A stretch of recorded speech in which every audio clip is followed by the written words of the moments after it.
Coming up next, meet Out's cover star, Alan Cumming. Fashion to help weather those 2025 stresses. Out 100 red carpet highlights. Plus magazine celebrates our black community. And the Advocate cover star, Sarah McBride, is ready to fight. Cover to Cover starts now.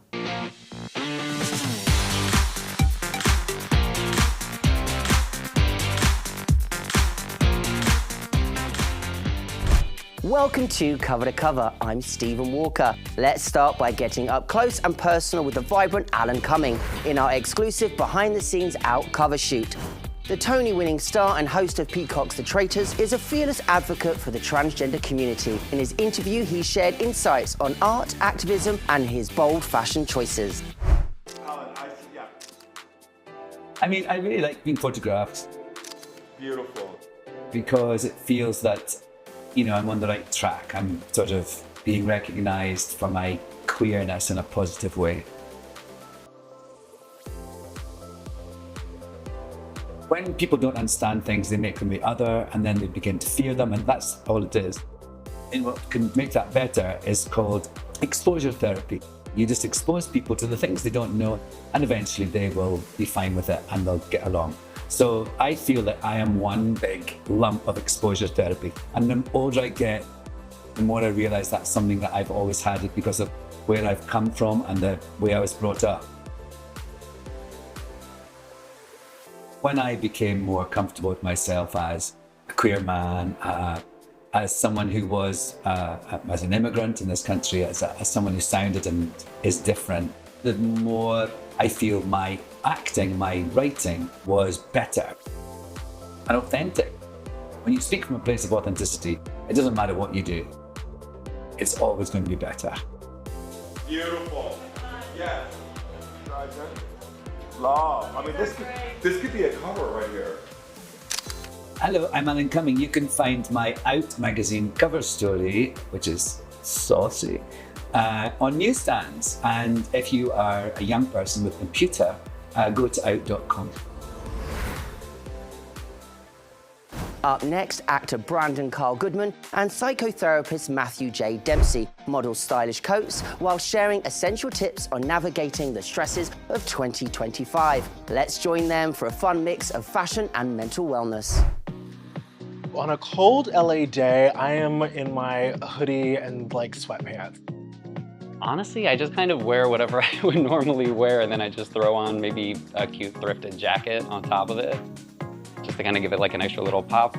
I want soft things on my body. I don't like a hard pant when it's cold. And I just want to like snuggle.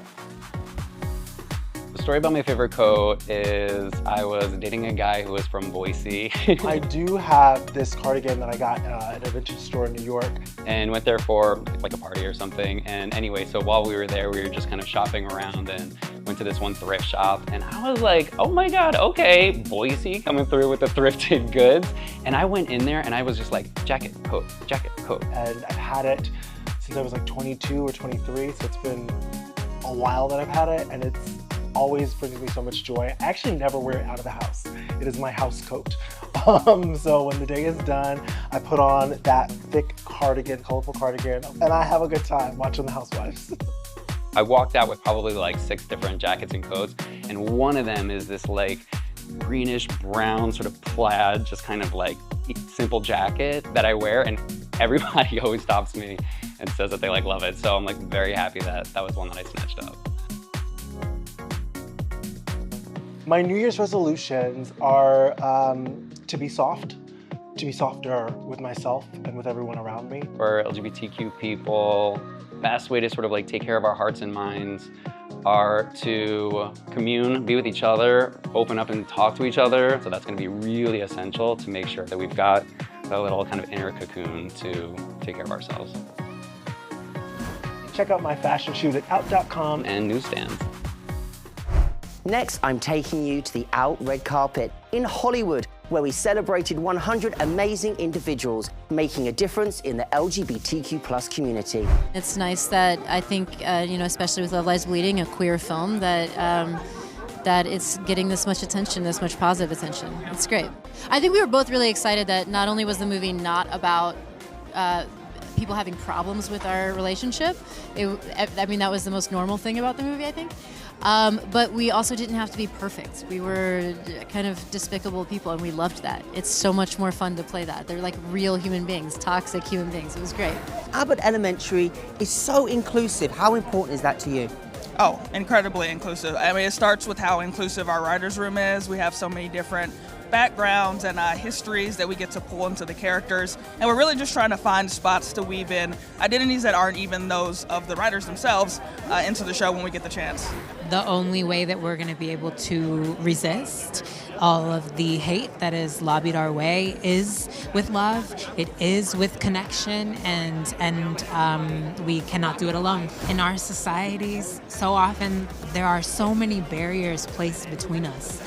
We're told that we're so different from each other, and in reality, we have so much more that we share. I think it's very vital and important that we all show up to use our voices in whatever way that looks like, to be sure that we all have a place, a seat at the table, a spot at the microphone, an ability to speak up. I think it's really important, especially now, to make sure that we are all coming together as much as possible to be able to continue to fight for our rights and freedoms, and making sure that, you know, we don't get complacent, because we have to keep pushing, because it's things can be taken away pretty easily. So I think working together, and not just as the LGBT community, but also with allies as well. I mean, the art form of drag has been used since the beginning of its inception to fight and advocate for things like social justice, human rights. So why not use it to fight for the planet too, you know? Mother needs some fighters out there. Everyone can take unique action. Like, I want activists, environmentalists that look like taking who you are, what you're good at, your identity, the skills you love, the people you love, bring them in, see what you can create, see what you can do. Everyone can do unique things that are available to them, and only them. Love yourself. But you know, it can be very, very hard, especially in the African American community, when you find that just being a black woman, a black man, can be an act of revolution just by the color of your skin. That, you know, a friend of mine once told me, if I am a European-looking Hispanic and I walk into the room, they say a white person.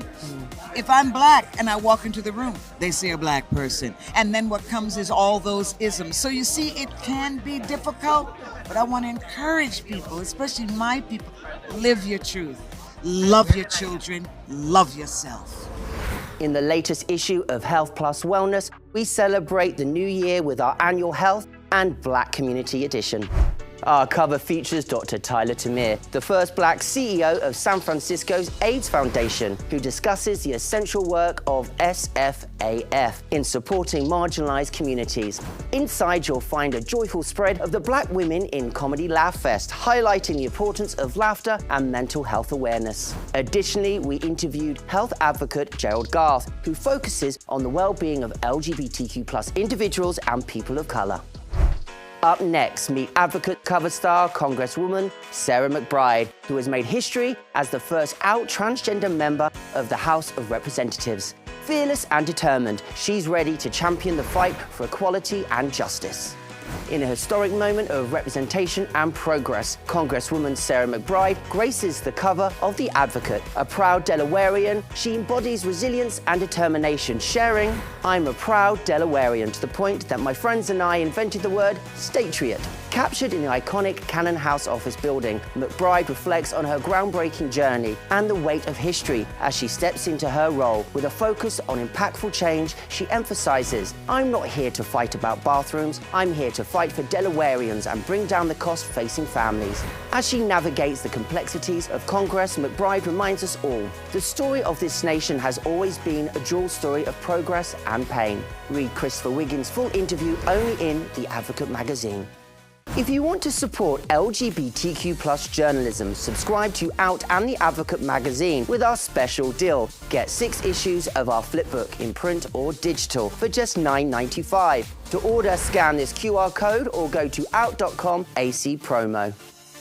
And that wraps us up on this exciting episode of Cover to Cover. Thank you for joining us on this thrilling journey of inspiration and empowerment. Until next time, goodbye, and I'll see you soon.